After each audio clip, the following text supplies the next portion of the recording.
నిమిత్తము లూకా సువార్త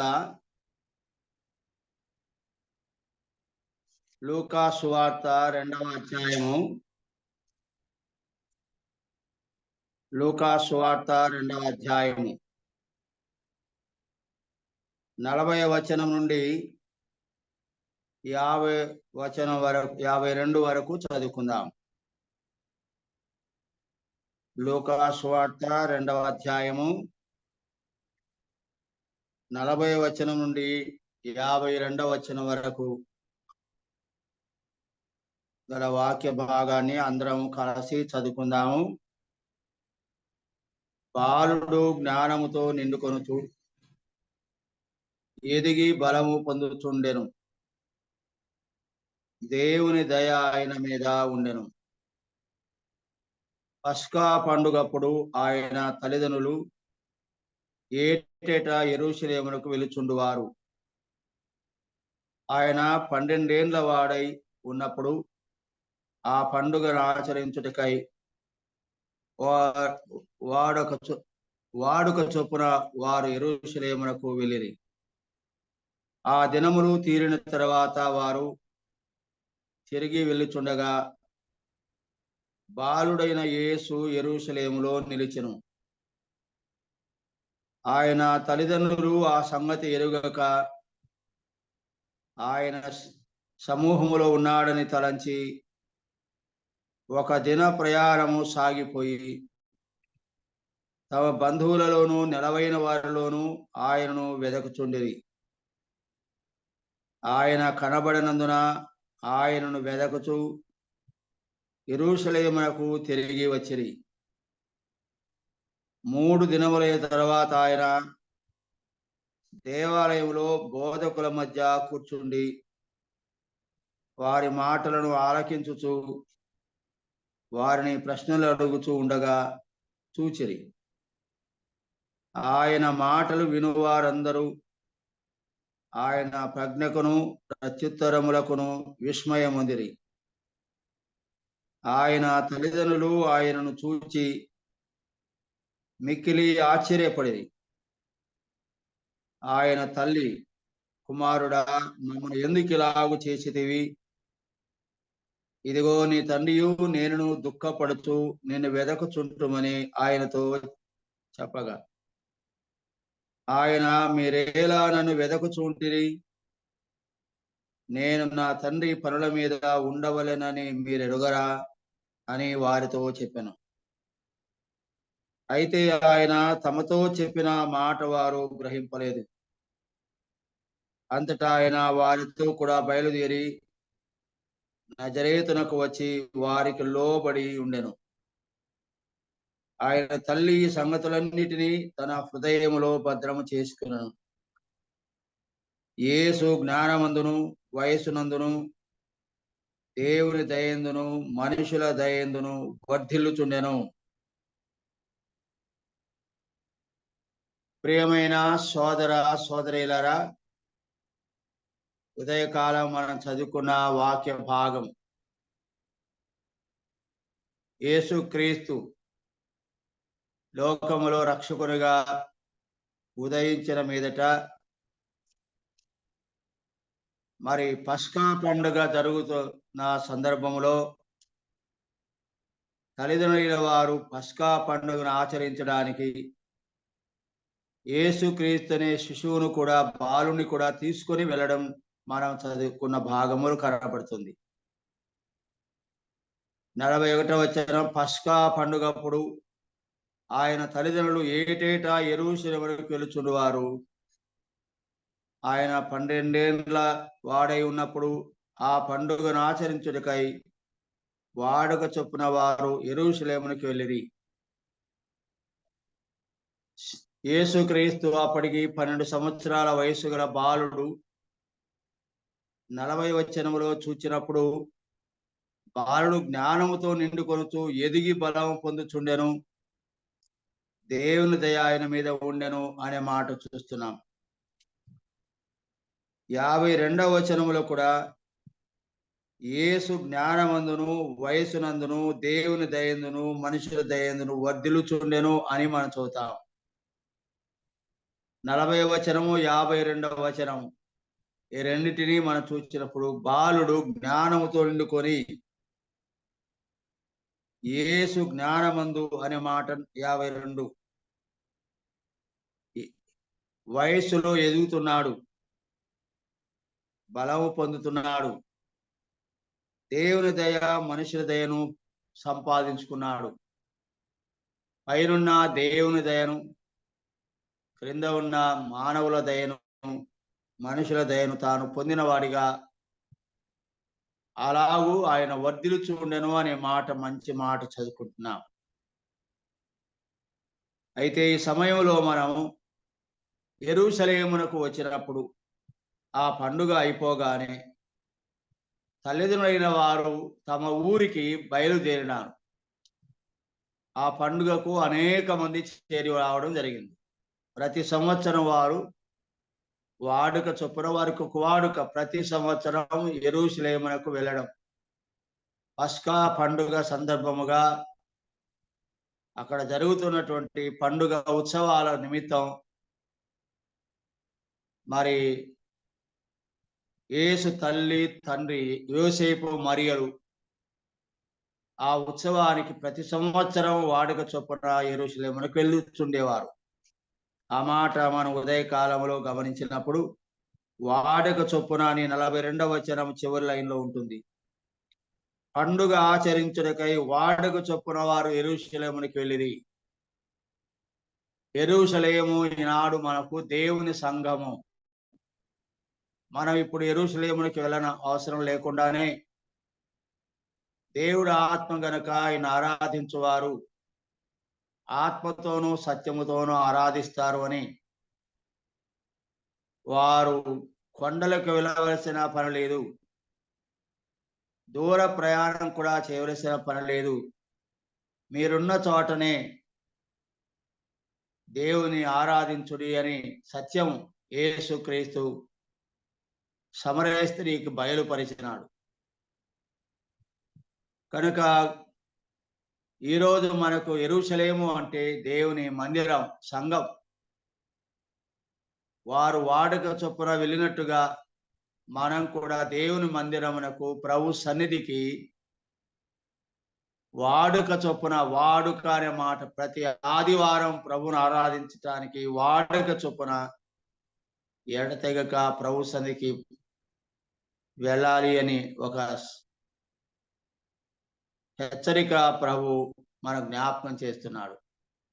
యేసు ప్రభు దినాలలో ఆయన యొక్క అనుభవంలో కూడా మనం గమనించినప్పుడు ఆయన సేవా జీవితంలో ఉన్నప్పుడు వాడుక చొప్పున ఆయన ప్రార్థన చేయటకు కొండకు వెళ్ళాను అని చదువుతాము. ఆయన యొక్క వాడుక అరణ్యంలోనికి వెళ్ళాను అని చదువుతాం. కనుక ఆయనకు వాడుక ఏమిటి అంటే ప్రతిరోజు ప్రతిసారి ఆయన ప్రార్థన చేయుట యేసు ప్రభువుకు వాడుక. అయితే మనం కూడా వాడుక చొప్పున ప్రార్థన, అందుకే ఎడతెగక ప్రార్థన చేసిరి అనే మాట, ఎడతెగక వాడుక చొప్పున ఆది క్రైస్తవ సంఘము మరి వారు 4 విషయాలలో ఎడతెగక ఉండిది అని మనం అపోస్తల కార్యం 2వ అధ్యాయంలో చదువుతాము.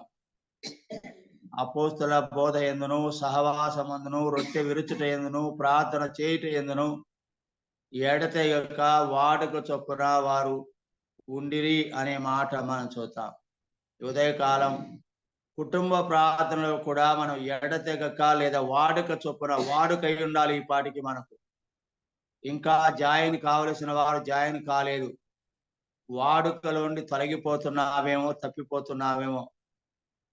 ప్రతిరోజు జూమ్ యాప్ మంగళవారం, బుధవారం, శుక్రవారం, శనివారం, వారానికి 4 దినాలు బేతేలు సహవాస కుటుంబ ప్రార్థన ఉంది అనే సంగతి మనకు తెలుసు. ఇది ఒక వాడుకగా మన జీవితాలు అలవర్చుకొని వాడుకగా దీన్ని కొనసాగించి వాడుకగా ఆనాడు యేసుక్రీస్తు తన తల్లిదండ్రులు యెరూషలేమునకు పండుగకు వాడుక చొప్పున వెళ్ళినట్టుగా మనకు కూడా ఈ వాడుకను అలవర్చుకొని వాడుక చొప్పున కుటుంబ ప్రాంతంలో కలిసి రావాలని ప్రేమపూర్వకంగా మనం చేస్తున్నాం. మంచిది. అయితే వారు పండుగ ముగించుకున్న తర్వాత 42వ వచనం, ఆయన 12 ఏళ్ల వాడై ఉన్నప్పుడు ఆ పండుగను ఆచరించుటకై వాడుక చొప్పున వారు యెరూషలేమునకు వెళ్ళిరి. ఆ దినములు తీరిన తర్వాత వారు తిరిగి వెళ్ళుచుండగా బాలుడైన యేసు యెరూషలేములో నిలిచెను. పండుగ అయిన తర్వాత వారు తమ ఊర్లకు ప్రయాణమై తిరిగి వెళ్తున్నారు. కానీ యేసు ప్రభు యెరూషలేములో నిలిచిపోయాడు. తల్లిదండ్రులైన వారు ఇతర మనుషులతో, ఆ పండుగకొచ్చిన ఇతర జనముతో కలిసి వారి ఊర్లకు వెళ్తున్నారు. కానీ యేసు ప్రభు మాత్రం యెరూషలేములోనే నిలబడిపోయినాడు. ఈ విషయము తల్లిదండ్రులు గమనించలేదు. తమ వెంటనే వస్తున్నారులే అనుకున్నారు. జనములో వారు వెళ్తా ఉన్నారు. 43వ వచనం, ఆ దినములు తీరిన తర్వాత వారు తిరిగి వెళ్ళుచుండగా బాలుడైన యేసు యెరూషలేములో నిలిచెను. ఆయన తల్లిదండ్రులు ఆ సంగతి ఎరుగక ఆయన సమూహములో ఉన్నాడని తలంచి ఒక దిన ప్రయాణం సాగిపోయి తమ బంధువులలోను నెలవైన వారిలోను ఆయన వెదకుచుండిరి. ఒక రోజు ప్రయాణం అంతా చేశారు. మనుషుల్లో ఉన్నాడులే యేసు అనే తమ కుమారుడు ఆ జనములో ఉన్నాడులే, వెంట వస్తున్నాడులే అనుకున్నారు. కానీ విచారకరమైన విషయం ఏంటంటే, తన తల్లిదండ్రులు ఆ సంగతి ఎరుగక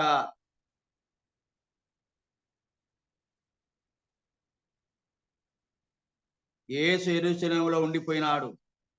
వీరేమో తమ ఊర్లకు ప్రయాణమై వెళ్తున్నారు. జనసమూహంలో ఉన్నాడని అనుకున్నారు. ఒక రోజంతా నడిచిపోయారు. బంధువులో స్నేహితులలో ఉన్నాడని అక్కడ వెతుకుతున్నారు. బంధువులలో స్నేహితులలో యేసు ప్రభు ఉన్నాడు అని. ఉన్నాడా? బంధువులో స్నేహితుల మధ్యన యేసు ప్రభు యెరూషలేములో ఉన్నాడు, కానీ బంధువుల మధ్య స్నేహితుల మధ్య లేడు. ఇది ఒక మంచి అనుభవంగా మనం నేర్చుకోవాలి. ఎప్పుడు జనముల మధ్యలో మనం ఉండడం, బంధువులు స్నేహితులు, ఎప్పుడు స్నేహితులు, ఎప్పుడు బంధువులు అని, ఈ బంధువులు ఆ బంధువులు, ఆ బంధువులు ఈ బంధువులు అని ఎప్పుడు బంధువులు అంటుంటాం మనం. యేసు ప్రభు ఎక్కడ ఉన్నాడు? తల్లిదండ్రులైన వారు ఎక్కడ వెతుకుతున్నారు అని గమనించినప్పుడు యేసు ప్రభు యెరూషలేములో ఉండిపోయినాడు. కానీ వీరు మాత్రం బంధువులలో స్నేహితుల మధ్యన యేసును ఎదుగుతున్నారు. ప్రియులారా, ఇది కూడా ఒక మంచి హెచ్చరిక, ఒక పాఠం మనకు. యేసు ప్రభు జనముల మధ్యన లేడు. జన సమూహములు, జన గుంపులో లేడు. యేసు ప్రభు బంధువుల మధ్య లేడు, స్నేహితుల మధ్య లేడు. యేసు ప్రభు యెరూషలేములో ఉన్నాడు. తల్లిదండ్రులైన వారు బంధువుల్లో, స్నేహితుల మధ్య ఉన్నాడేమో అని అక్కడ వెతుకుతున్నారు. మనం ఎక్కడ వెతుకుతున్నాం యేసు ప్రభువును? ఆయన యెరూషలేములో ఉండగా ఊర్లోకి వెళ్ళి జనాలను అడుగుతా, బంధువుల దగ్గరికి వెళ్ళి మీ దగ్గరికి వచ్చినాడా అని వీరిని అడుగుతూ వెతుకుతున్నారు. కానీ యేసు ప్రభు యెరూషలేములో ఉన్న సంగతిని మరచిపోయినారు. ఒక్క మాటలో చెప్పుకోవాలంటే యేసు క్రీస్తును పోగొట్టుకున్నారు. ఈ ఉదయకాలం మనం ఆ మాట మీదనే వాక్యాన్ని ధ్యానం చేసుకుందాము. పోగొట్టుకొనుట అనే మాట. ఈరోజు ఈ డిసెంబర్ నెల అనగానే క్రిస్మస్ నెలగా భావించి, నెల నుండి 2 నెలల నుండి ఇంకా కొంతమంది క్రైస్తవులు పండుగలు, ఉత్సవాలు, ఊరేగింపులు, సంబరాలు, ఆడంబరాలు, క్రిస్మస్ ఆడంబరాలు, క్రిస్మస్ సంబరాలు, క్రిస్మస్ పండుగ, క్రిస్మస్ ఉత్సవాలు, సెలబ్రేషన్స్ ఆఫ్ క్రిస్టమస్ చాలా పెద్ద ఎత్తున, గంభీరముగా, ఘనముగా, చాలా విలాసవంతముగా జరిగిస్తూ ఉన్నారు. మనం క్రిస్మస్ చేస్తున్నాం, కానీ క్రీస్తును కలిగి ఉన్నామా లేదా క్రీస్తును పోగొట్టుకున్నామా? నాడు పస్కా పండుగ యెరూషలేములో జరిగినప్పుడు యేసు అని 12 సంవత్సరాల బాలుని తీసుకుని పోయారు తల్లిదండ్రులు పండుగకు. కానీ తిరిగి వచ్చేటప్పుడు ఆ కుమారుని పోగొట్టుకొని వదిలిపెట్టి గమనించక బంధువుల్లో స్నేహితుల్లో గుంపులో ఉన్నారనుకొని తమ వెంట వస్తున్నాడులే అనుకొని వారు ఆ జన సమూహములో కుమారుని మరిచిపోయినారు. కుమారుని విడిచిపెట్టారు. అంటే కుమారుని పోగొట్టుకున్నారు. పస్కా పండుగ అయితే ఆచరించారు. బాగా ఘనముగా విస్తారమైన జనసమూహం మధ్య ఉన్నారు. కానీ కుమారుడైన యేసుక్రీస్తును వారు పోగొట్టుకున్నారు తల్లిదండ్రులు. ఈనాడు కూడా క్రైస్తవులం యేసుక్రీస్తు అనే దేవుని కుమారుని మనం పోగొట్టుకొని క్రైస్తవ పండుగలో, జనములో, ఉత్సవాలలో, జన సమూహములో, సంబరాల్లో మునిగి తేలిపోతా ఉన్నాం క్రైస్తవులు. యేసుక్రీస్తు ప్రభువారు ఇదే లూకా సువార్త 9వ అధ్యాయం 25వ వచనంలో ఒక మాట అంటాడు. అది మత్తయి సువార్తలో చూడగలము, మార్కు సువార్తలో చూడగలం. ఏమిటి అంటే, ఒకడు లోకమంతా సర్వలోకమును సంపాదించుకొని తన ప్రాణం పోగొట్టుకుంటే వానికి ఏమి ప్రయోజనము? లోకమంతా సంపాదించుకున్నాడట ఒకడు, చివరికి వాని ప్రాణం పోగొట్టుకున్నాడట. ఇక్కడ ప్రాణమే పోగొట్టుకున్నాడు. ఆనాడు యేసుక్రీస్తు తల్లిదండ్రులు కుమారునే పోగొట్టుకున్నారు. ఇక్కడ మనం చదివే వ్యక్తిని గురించి ఒకడు అనే మాట చూద్దాం. ఒకడు లోకమంతా సంపాదించుకొని చివరికి తన ప్రాణమే పోగొట్టుకున్నాడట. ఆస్తి మిన్నన, ప్రాణము మిన్నన, ఏది మిన్న? జీవితంలో సంపాదన మిన్నన, ప్రాణము మిన్నన? ఏది? ఈ రెండిటిని త్రాసులో పెట్టి తూకం వేస్తే ఏది విలువైనది? ఆస్తిన, సంపాదన లేదా ప్రాణమ? సంపాదన దేని కొరకు? ప్రాణము కొరకు. మామూలుగా ఆస్తిపాస్తులు సంపాదన దేని కొరకు అంటే ప్రాణమును పోషించుకొనుటకు, ప్రాణమును కాపాడుకొనుటకు, ప్రాణమును సంతృప్తిపరచుకొనుటకు, ప్రాణమును మరి భద్రం చేసుకోవడానికి, ప్రాణమును దక్కించుకోవడానికి సంపాదన అవసరం. కానీ ఏ ప్రాణం కొరకు సంపాదన చేస్తామో చివరికి సంపాదన మాత్రం పొంది ప్రాణం మాత్రం పోగొట్టుకుంటే ఈ సంపాదన దేనికి ఉపయోగపడుతుంది? ఒకసారి ఆలోచిద్దాం. ప్రాణమనే పోగొట్టుకుంటే సంపాదన దేనికి? సంపాదన ప్రాణము రక్షిస్తుందా? ప్రాణము తీస్తుందా? అది కూడా సంపాదన ప్రాణాన్ని కాపాడుతుందా? సంపాదన ప్రాణాన్ని తీస్తుందా? ఎక్కువగా ఆలోచించండి. సంపాదన ప్రాణాన్ని కాపాడలేదు, సంపాదన ప్రాణాన్ని తీస్తుంది. మానవుడు దీన్ని గ్రహించవలసిన వాడిగా ఉంటున్నాడు. ఇక్కడ ప్రాణము అంటే ఆత్మ అని అర్థం. వాడు లోకమంతా సంపాదించుకొని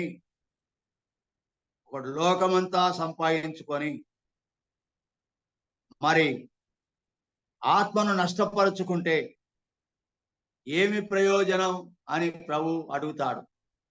ఒకడు లోకమంతా సంపాదించుకొని ప్రాణం పోగొట్టుకుంటే, ఆత్మను నష్టపరుచుకుంటే ఏమి ప్రయోజనము అని యేసు ప్రభువారు ప్రశ్నిస్తున్నారు. ఒకని కలిమి విస్తరించుట వాని జీవమునకు మూలము కాదు అన్నాడు. ఒకని కలిమి సంపద విస్తరించడం వాని జీవమునకు మూలము కాదు. అంటే కలిమి అన్నది జీవాన్ని ఇవ్వదు. కలిమి ఉన్నది నిత్యమైన జీవమును ఇవ్వదు. కలిమి అన్నది నిరంతరము జీవించేదానికి ఉపయోగపడదు. కలిమి ఎంత కలిగి ఉన్నా నిరంతరము జీవించే ధన్యత మానవుడు పొందలేకున్నాడు కలిమి వలన. కాబట్టి కలిమి మిన్నన జీవం మిన్నన అన్నప్పుడు నిరంతరము జీవించుట, ఎటర్నల్ లైఫ్ అనేది చాలా ముఖ్యమైన విషయం. దాన్ని మానవుడు మర్చిపోయేవాడుగా ఉంటున్నాడు. భూమి మీద ఒక ధనవంతుడు విస్తారమైన పంటను పండించుకొని, ప్రాణమా తిను త్రాగు సుఖించు, తినుము త్రాగుము సుఖించుము సంతోషించుమని తన ప్రాణంతో చెప్పుచుండగా, లూకాసు వార్త 12వ అధ్యాయములో ఈ మాట కనబడుతుంది. వెరివాడా అన్నాడు. విస్తారమైన ఆస్తిపాస్తులు సంపాదించేవారు లోక దృష్టిలో ఘనులుగా ఎంచబడతారు, కనబడతారు. కానీ దేవుని దృష్టిలో వారు వెర్రివారు అనే సత్యాన్ని మనం అంగీకరించాలి. విస్తారమైన ఆస్తిపాస్తులు సంపాదించే వారిని గురించి దేవుడు అంటున్న మాట, వెర్రివాడా, ఈ రాత్రి నీ ప్రాణం అడుగుతున్నాను, నీవు సంపాదించినవి ఎవరి అవుతాయి అని ప్రశ్నిస్తున్నాడు. వెర్రివాడు. కనుక లోకములో విస్తారమైన ఆస్తిపాస్తులు సంపాదించేటువంటి వారిని చూచి దేవుడు అన్నమాట వెర్రివాడు. జ్ఞానవంతుడని మనం అనుకుంటాం, కానీ దేవుని దృష్టిలో అలాంటి వాడు వెర్రివాడు. నీవు సిద్ధపరిచినవి ఎవనివవుతాయి అని అంటాడు. గమనించండి, దేవునికి విరుద్ధముగా ధన సంపాదన, ఈ ధన సంపాదన కూడా దేవునికి విరుద్ధంగా చేస్తే దైవ దృష్టిలో వెర్రితనం అవుతుంది. ఈరోజు కూర్చున్న అంటే సంపాదించినటువంటి నల్ల ధనము దేవాలయ హుండీలలో వేస్తున్నారంటే వారు వెర్రి వల్ల కాదా? బ్లాక్ మనీ అంటారు. నల్లధనం సంపాదించి ప్రభుత్వ లెక్కలకు చూపించకుండా, ఇన్కమ్ ట్యాక్స్ డిపార్ట్మెంట్ వాళ్ళకు చూపించకుండా నల్లధనముగా దాన్ని చేసి అలా సమకూర్చుకునే వారు తీసుకుని వెళ్ళి దేవాలయ హుండీలలో కోట్లు వేస్తా ఉన్నారు. దేవుని దృష్టికి ఈ విధానం, ఈ ప్రక్రియ వెర్రితనముగా ఉందని మనం గమనించవలసింది. పైన దేవుడు గుడ్డివాడుగా ఉన్నాడు అనుకుంటామా? కాదు కదా. ఎలా సంపాదిస్తున్నాము అనేది దేవుడు గమనిస్తున్నాడు కదా. కాబట్టి దేవుని దగ్గర తీర్పు ఉన్నది అనే సంగతి మనం గమనించాలి. ఆస్తి గలవారు దేవుని రాజ్యంలో ప్రవేశించుట అసాధ్యము అని అంటాడు. ఆస్తి గలవారు విస్తారమైన అక్రమ ఆర్జన ధనం సంపాదన గలవారు దేవుని రాజ్యంలో ప్రవేశించలేరు అని దేవుని వాక్యములో మనం చూస్తున్నాం. ధనవంతులు పరలోక రాజ్యంలో ప్రవేశించుట దుర్లభము. ఒంటైన సూదిబెజ్జములో దూరుతుంది, కానీ ధనవంతులు పరలోక రాజ్యములో చేరరు అని మనం చూస్తున్నాం. ఇక్కడ ధనవంతులు అంటే అక్రమముగా సంపాదించువారని అర్థం. మనుషుల కంటబడకుండా, ప్రభుత్వ కంటబడకుండా మరి అక్రమముగా సంపాదించేటువంటి అక్రమ సంపాదన చేసేటువంటి వారు దేవుని రాజ్యంలో ప్రవేశించరు అని మనం చూస్తున్నాం.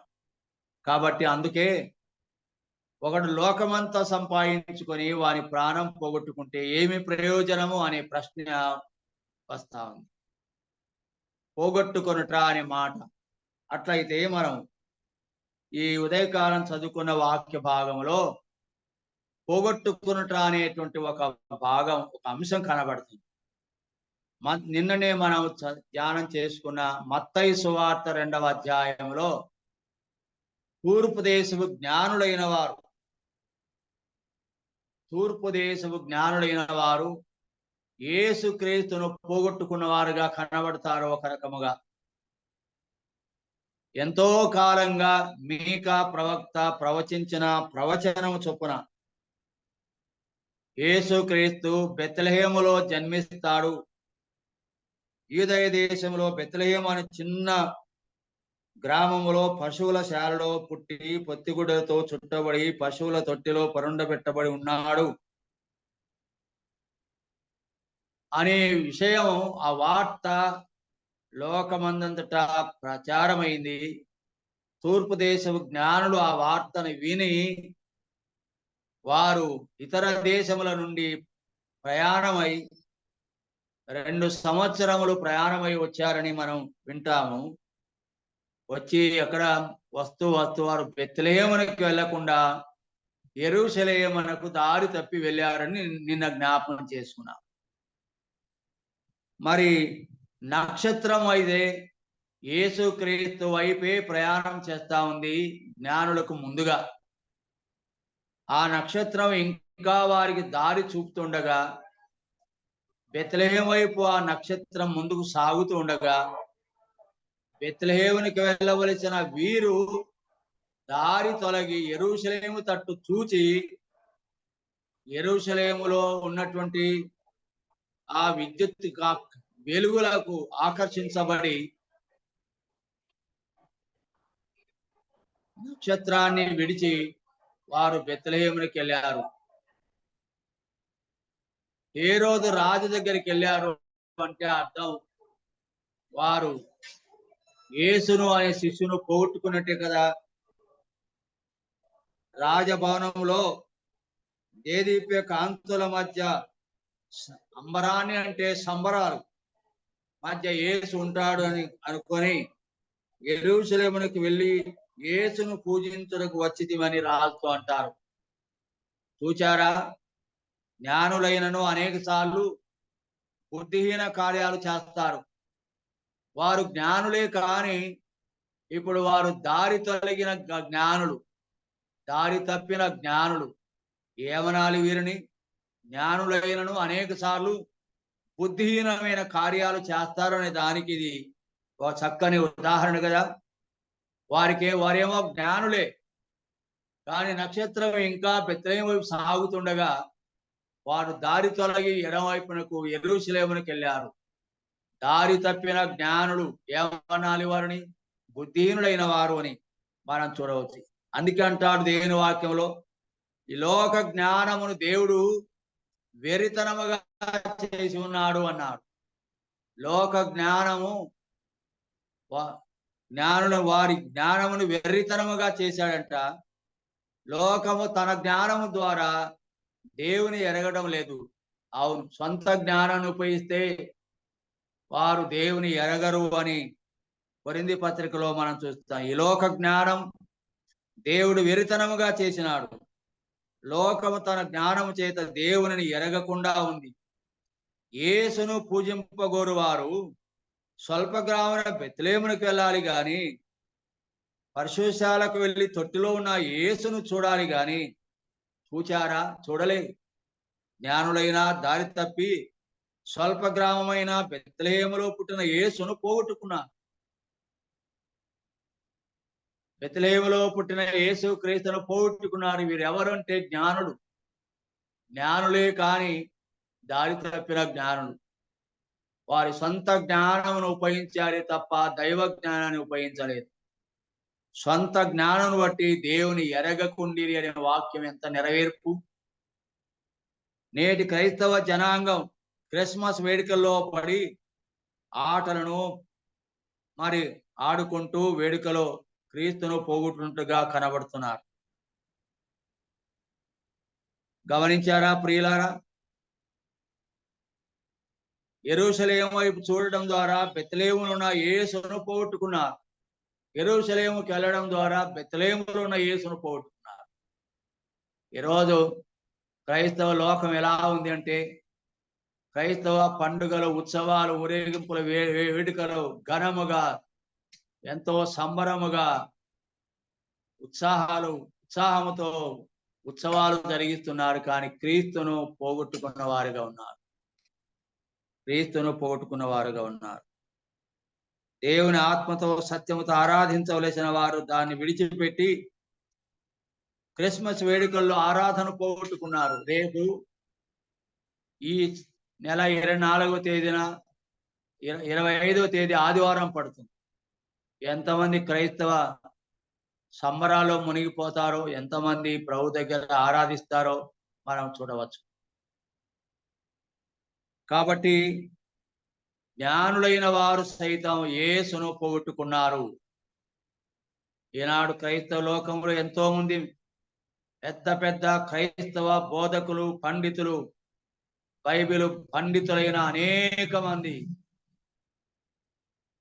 క్రీస్తును పోగొట్టుకొని క్రిస్మస్ పండుగల్లో, వేడుకల్లో తింటూ, త్రాగుతూ, ఊరేగుతూ ఆటలు, పాటలు, గానములు, గాన బృందాలు వీటిలో మునిగిపోతున్న దృశ్యం ఈరోజు మనం చూస్తున్నాం.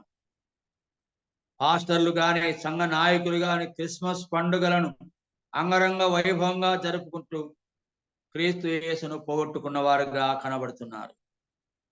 దేవుని వాక్యాన్ని విడిచిపెట్టి డాన్సింగ్ ప్రోగ్రాములు, ఆట పోటీలు ఇలాంటివి ఎన్నో జరుపుకుంటూ కార్యక్రమాలు వీధుల్లో తిరుగుతూ ఎన్నడూ సువార్త బయటికి వెళ్ళనటువంటి క్రైస్తవ సంఘాలు క్రిస్మస్, ఐక్య క్రిస్మస్ అని చర్చీలన్నీ కలిసి ఊళ్ళోకి రావాలి. ఏ రోజు సువార్తకు వీధులకి రారు, సువార్తను ప్రకటించరు. కానీ క్రిస్మస్ వేడుకల్లో అందరం కలుసుకొని నడి వీధుల్లో ఊరేగింపు, ప్రొసెషన్ అంటారు, ఊరేగింపు. యేసు ప్రభు ఊరేగింపును కోరడం లేదు. బైబిల్ ఎక్కడ అలాంటి ఊరేగింపులు లేవు. ఒక్క యేసు క్రీస్తు ప్రభువును మాత్రమే ఆనాడు మరి యెరూషలేమునకు గాడిద మీద యేసు ప్రభువును ఊరేగించారు. ఆయన గాడిద మీద కూర్చొని ఊరేగించబడ్డాడు. అది వేరు. కానీ ఈరోజు యేసు క్రీస్తుని విడిచిపెట్టి ఆయన పట్టించుకోకుండా ఊరేగింపులో వెళ్ళిపోతున్నారు. చూశారా, యేసును పోగొట్టుకున్న జ్ఞానులైన వారు అని చూస్తున్నాం. మరొక మాట మనం ఇప్పుడే చూచాం కదా, పండుగలో యేసును పోగొట్టుకున్న ఆయన తల్లిదండ్రులు, యేసు క్రీస్తును పోగొట్టుకున్న తల్లిదండ్రులు. మరొక మాట మనం గమనించినట్లయితే క్రిస్మస్ వేడుకల్లో యేసు క్రీస్తును మనం పోగొట్టుకునే వారిగా ఉన్నాము. చాలా కార్యక్రమాలు నిర్వహిస్తున్నారు ఈనాడు. ఏవి ఈ క్రిస్మస్ పండుగ సందర్భంలో అనేక కార్యక్రమాలు నిర్వహిస్తూ వాటిలో అలసిపోయి సొమ్మసిల్లి విశ్రాంతి లేక, నిమ్మలము లేక ప్రభు పాద సన్నిధిలో కూర్చున్నది లేక, దైవవాక్యాన్ని ధ్యానించున్నది లేక, ఇంటి అలంకరణలు, విద్యుత్ దీపాలతో అలంకరించుకొనుట, ఇంటి మీద నక్షత్రాలు కట్టుట, ఇంటిలో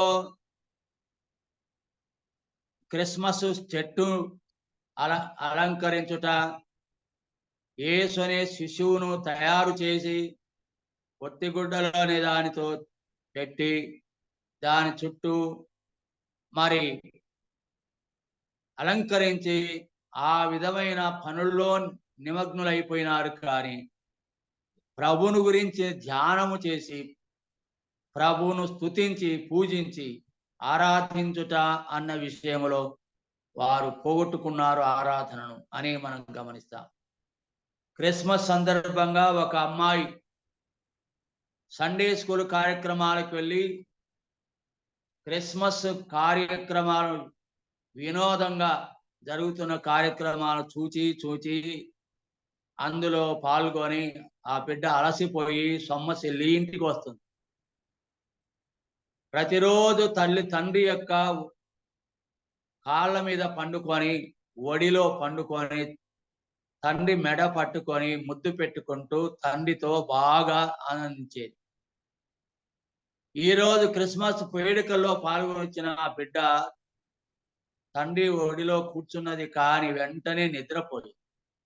తండ్రి మెడ పట్టుకోలేదు, ముద్దు పెట్టుకోలేదు, నిద్రపోయింది. ఎందుకల్లా అలసిపోయింది, సొమ్మసిల్లేదు. ఇక తండ్రి యొక్క ప్రేమానురాగాలు పంచుకోలేకపోయింది, తండ్రిని ముద్దాడలేకపోయింది. కారణం క్రిస్మస్ వేడుకలో అలసిపోయి వచ్చింది. ఈనాడు క్రైస్తవుడు క్రిస్మస్ వేడుకలు, పండుగల, ఉత్సవాల్లో, దాని సంబంధమైన ఏర్పాట్లలో, అలంకరణలో అలసిపోయిన వాడిగా ఉంటాడు తప్ప ప్రభు దగ్గర కూర్చొని ప్రభువును ధ్యానం చేసుకుంటూ ప్రభువును ముద్దాడుతూ ప్రభువును ఆరాధించేటువంటి అనుభవం కోల్పోతున్నాడు. అంటే పండుగలో యేసుక్రీస్తును పోగొట్టుకునేవారుగా ఉంటున్నాం కాబట్టి. ఇక్కడ మనం రెండవ విషయాన్ని గమనిస్తే పండుగలో యేసును పోగొట్టుకున్న ఆయన తల్లిదండ్రులు అనే మాట మనం చూస్తున్నాం కదా. అదే లూకా సువార్తలో 2వ అధ్యాయం 48, 52 వచనాల వరకు మనం గమనించినప్పుడు యెరూషలేములో పస్కా పండుగ ఆచరించిన తర్వాత యేసు తమతో ఉన్నాడో లేడో అని ఎరుగక ఒక దిన ప్రయాణం చేసిన తర్వాత తమ బంధువులలోనూ ఎరిగిన వారిలోనూ ఆయన వెదకినను ఆయన కనబడలేదు. ఒక రోజంతా దారి బట్టి వెళ్ళారు. ఉన్నాడా లేడా, కొడుకు పక్కన ఉన్నాడా లేదా, తమతో కూడా నడుస్తున్నాడా లేడా, బాలుడు కదా, 12 సంవత్సరాల వయసు గలవాడు కదా, మనతో పాటు నడవగలడా లేదా, మన ప్రక్కన ఉన్నాడా లేడా అని గమనించకుండానే గుంపులో జనములో కలిసిపోయి ఉన్నాడులే అనుకొని తమ వెంట వస్తున్నాడులే అనుకొని ఉన్నాడా లేదని చూడలేదు, ఉన్నాడా లేదని గమనించలేదు. అతని చెయ్యి పట్టుకొని నడిపించుకొని వెళ్ళవలసిన వారు, చెయ్యి పట్టుకొని కుమారుని నడిపించవలసిన వారు ఆ కుమారుని విడిచిపెట్టి మర్చిపోయి పోగొట్టుకొని దారి బట్టి వెళ్ళారు. జనములో గుంపులో ఉన్నాడు అనుకున్నారట. ఆయన వెదకుచూ 3 రోజుల తర్వాత వెదకుతూ మూడవ దినమున తిరిగి యెరూషలేమునకు వాళ్ళు వచ్చారు. ఊర్లోకి వెళ్ళారు, రాలేదు. అక్కడిక్కడ విచారించారు. అక్కడ 3 రోజులు పట్టింది. మళ్ళా తిరిగి వచ్చారు. అలాగ తిరిగి వచ్చి యేసు ఎక్కడ ఉన్నాడో వెతుకుతూ అప్పుడు కనుగొని యెరూషలేములో ఉన్నాడు యేసు. ఎందుకు కుమారుడా ఇలాగ చేశావు మమ్మలా? ఎందుకు ఇలాగ చేశావు? ఇదిగో మేము దుఃఖపడుచు నిన్ను వెదకుచున్నాము అని అంటారు. చూడండి, మంచి మాట.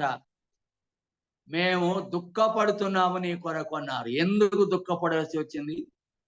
యేసును పోగొట్టుకొని వెళ్ళారు కనుక. యేసు తమతో ఉన్నప్పుడు సంతోషంగా ఉన్నారు పండుగంతటిలో. కానీ ఎప్పుడైతే యేసును పోగొట్టుకున్నారో, తిరిగి వచ్చామన్నారు, మేము దుఃఖపడుతున్నామన్నారు. వీళ్ళారా, యేసును పోగొట్టుకుంటే ఉండేది దుఃఖమే. దుఃఖపడుతూ నిన్ను వెతుకుచున్నాము అని చెప్తారు. తల్లిదండ్రులైన మరియా యోసేపులు పండుగలో యెరూషలేములో యేసును పోగొట్టుకున్నారు. కుమారుడైన యేసు సహవాసాన్ని పోగొట్టుకున్నారు. కుమారుని పోగొట్టుకున్నారు అంటే అర్థం కుమారునితో సహవాసం పోగొట్టుకున్నారు. కుమారునితో ఉండే సంతోషాన్ని పోగొట్టుకున్నారు. సంతోషాన్ని పోగొట్టుకోవడమే కాకుండా దుఃఖముతో ఉన్నారు. గమనించారా? యేసు అనే కుమారుని పోగొట్టుకున్నారు. ఆ కుమారునితో గడపవలసిన సమయము, సహవాసం పోగొట్టుకున్నారు. ఆ సహవాసాన్ని పోగొట్టుకోవడం ద్వారా సంతోషాన్ని పోగొట్టుకున్నారు. సంతోషాన్ని పోగొట్టుకోవడమే కాకుండా దుఃఖపడుతున్నారు. ఎంత విచారమైన విషయం! ప్రియులారా, క్రీస్తును పోగొట్టుకుంటే కలిగే నష్టం, క్రీస్తును పోగొట్టుకుంటే నష్టం, సహవాసాన్ని పోగొట్టుకుంటాం. సహవాసం పోగొట్టుకుంటే నష్టం, సంతోషాన్ని పోగొట్టుకుంటాం. సంతోషాన్ని పోగొట్టుకుంటే దాని ఫలితం దుఃఖమే తప్ప, విచారమే తప్ప మరేం కాదు. క్రిస్మస్ సందర్భంగా తల్లిదండ్రులే తమ కుమారుని పోగొట్టుకున్నారు పస్కా పండుగలో. మనం క్రిస్మస్ సందర్భంగా క్రిస్మస్ వేడుకలు, సంబరాలు, ఆడంబరాలు, ఉత్సవాలు, ఊరేగింపులు వీటిలో నిమగ్నులైపోయి క్రీస్తును, ఆయన సన్నిధిని, ఆయన సహవాసాన్ని, ఆయనచే సంతోషాన్ని మనం పోగొట్టుకుంటే చివరికి దుఃఖితులమవుతాం. దుఃఖం ఆవరిస్తుంది. పండుగ సంబరాల్లో మునిగిపోవడం, జనసమూహంతో కలిసిపోవడం, కుమారుని గమనించకపోవడం, ఆయన గురించి విచారించకపోవడం, వీటి కారణాలు కుమారుని పోగొట్టుకుని పరిస్థితి తెచ్చాయి. ఏ విశ్వాసి క్రిస్మస్ పండుగల సంబరాలు, విందు వినోదాలు, క్రిస్మస్ ప్రోగ్రాములు రద్దీలో క్రీస్తును పోట్టుకున్నావేమో. 12 సంవత్సరములుగా మరియ యోసేపులు యేసేపులు మరి అత్యంత సాన్నిధ్యం కలిగిన వారు. 12 సంవత్సరాలు కుమారుని చూచినారు, పెంచినారు, అత్యంత అల్లారు ముద్దుగా కుమారునితో గడిపినారు. అయినను చివరికి క్రీస్తును పోగొట్టుకున్నారు. ఎక్కడ పోగొట్టుకున్నారు? పండుగలో. 12 సంవత్సరాలు పెంచి పెద్దవానిగా చేసిన తల్లిదండ్రులు ఆ కుమారుని అల్లారు ముద్దుగా గుండెను ఆనించుకున్న తల్లిదండ్రులు ఆ కుమారుని గుండెను హత్తుకొని గుండెలో పెట్టుకొని కన్నార్పకుండా కుమారుని చూచిన తల్లిదండ్రులు ఆ పండుగకు వెళ్ళి పండుగలో క్రీస్తును పోగొట్టుకున్నారు. పండుగ జనసందోహంలో మునిగిపోయినారు తప్ప కుమారుని మర్చిపోయారు. ఎంత దుఃఖం ఇది. కాబట్టి మనం క్రీస్తు ప్రభువును మర్చిపోతున్నామేమో, జాగ్రత్త. క్రీస్తు ప్రభువును పోగొట్టుకుంటామేమో, జాగ్రత్త. స్నేహితులతో కలిసి, బంధువులతో కలిసి చాలాసార్లు బంధువులు, స్నేహితులు అని ఎక్కువ మాటికి ఎప్పుడు బంధువులు. ఈ బంధువు, ఆ బంధువు, ఆ అన్న కొడుకు, ఈ అన్న కొడుకు, ఈ మనవడు, ఆ మనవరాలు, ఆ మేనత్త కొడుకులు, ఈ మేనల్లుడు, ఇలాగంటుంటాం. బంధువులతో ఎక్కువ సంబంధాలు ప్రభువుకు దూరం అయ్యే ప్రమాదం ఉంది. స్నేహితులతో ఎక్కువ సంబంధాలు ప్రభువుకు దూరం అయ్యే ప్రమాదం ఉంది. ప్రియులారా, బంధువులతో ఎక్కువ సంబంధ బాంధవ్యాలు హార్మనీగా జరుపుకోవచ్చు, కానీ బంధువుల సంబంధాలు, స్నేహితుల సంబంధాలు, బాంధవ్యాలు ఎక్కువగా మనం కలిగి ఉంటే ప్రభువును పోగొట్టుకునేవారుగా ఉంటాము అని మనం చూస్తున్నాం. కాబట్టి ఉదయకాలం పోగొట్టుకొనుట అనే మాట మీద మనం వాక్యాన్ని చదువుకుంటున్నాము. నాడు జ్ఞానులైనను యేసుక్రీస్తును పోగొట్టుకున్నారు. యెరూషలేమునికి వెళ్ళి హేరోదు రాజు దగ్గరికి వెళ్ళారు, కానీ యేసును పోగొట్టుకున్నారు. తల్లిదండ్రులైన వారు కూడా యేసుక్రీస్తును పోగొట్టుకున్నారు ఆ పండుగలోనే. పండుగ ఎంత ప్రమాదం! ఏమని చెప్పాలి మనం? పండుగ ప్రమాదం. ప్రమాదం. క్రీస్తును పోగొట్టుకుంటాం.